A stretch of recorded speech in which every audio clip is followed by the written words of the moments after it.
પાટણ શહેરમાં અંબાજી વસ્તી ખાતે ભવ્ય હિન્દુ સંમેલન યોજાયું। વિરાટ હિન્દુ સંમેલન અંબાજી વસ્તી પાટણ સમિતિ દ્વારા 14 ફેબ્રુઆરીના શનિવારના રોજ 4:15 કલાકે શુભ શરૂઆત સાથે હિન્દુ સંમેલન યોજાયું, જે અંતર્ગત જનજાગૃતિ માટે પરિવાર, શ્રીમાન, શ્રીમતી અને પરિવારના બાળકો સાથે બાઇક મહારેલીનું આયોજન થયું।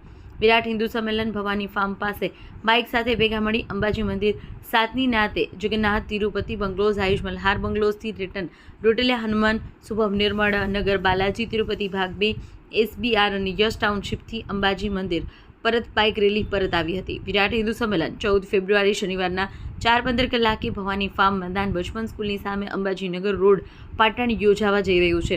સમગ્ર વિરાટ હિન્દુ સંમેલન પાટણ શહેરમાં પાટણની ધર્મપ્રેમી જનતા દ્વારા સારો એવો પ્રતિસાદ મળી રહ્યો છે।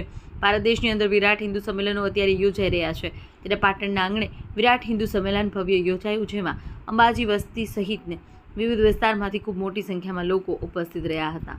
ભરત એલ જોશી।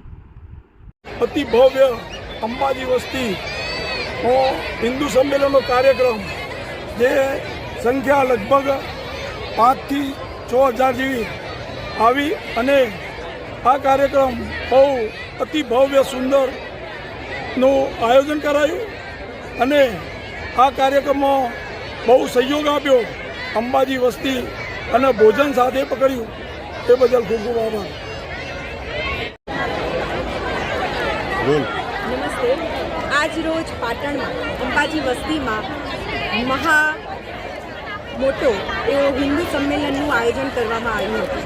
આ સંમેલન રાષ્ટ્રીય સ્વયંસેવક સંઘ, જેને 100 વર્ષ પૂર્ણ થયા એ શતાબ્દી મહોત્સવ અંતર્ગત અંબાજી વસ્તીમાં મહારેલી પણ આના પૂર્વે એનું આયોજન કરેલું હતું અને એની બાદ આજ રોજ બહુ મોટી સંખ્યામાં, જેમાં માતૃશક્તિ અને ભાઈઓનું એટલું બધું ટોળ, એટલે કે લોકો બધા અહીંયા ઉપસ્થિત રહ્યા હતા અને સંઘના જે પંચ પરિવર્તનના જે વિષય છે એનાથી માહિતગાર થયા।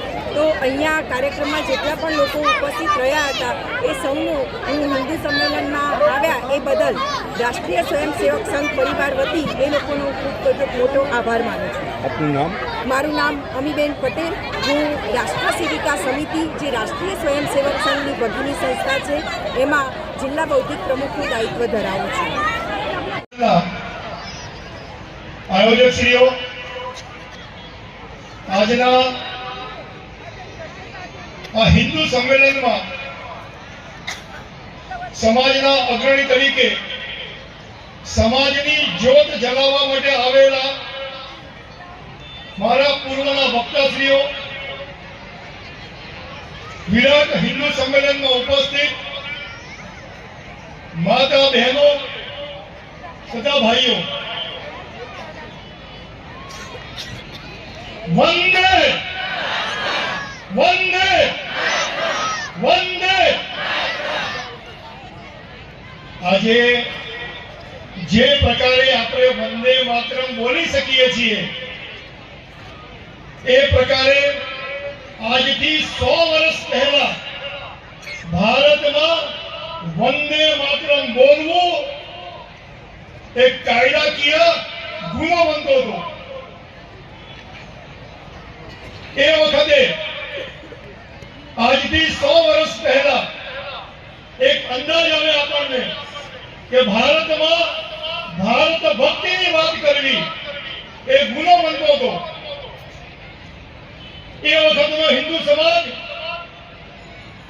અસંગઠિત, આત્મવિસ્મૃત, હિન્દુ સંગઠિત થવો જોઈએ, સુરક્ષિત થવો જોઈએ, સ્વાભિમાની થવો જોઈએ, એ લક્ષ્ય સાથે 1925 ની અંદર નાગપુરની અંદર રાષ્ટ્રીય સ્વયંસેવક સંઘની ડોક્ટર કેશવ બાલીરામ હેડગેવારે 5 મિત્રોને મળીને સ્થાપના કરી।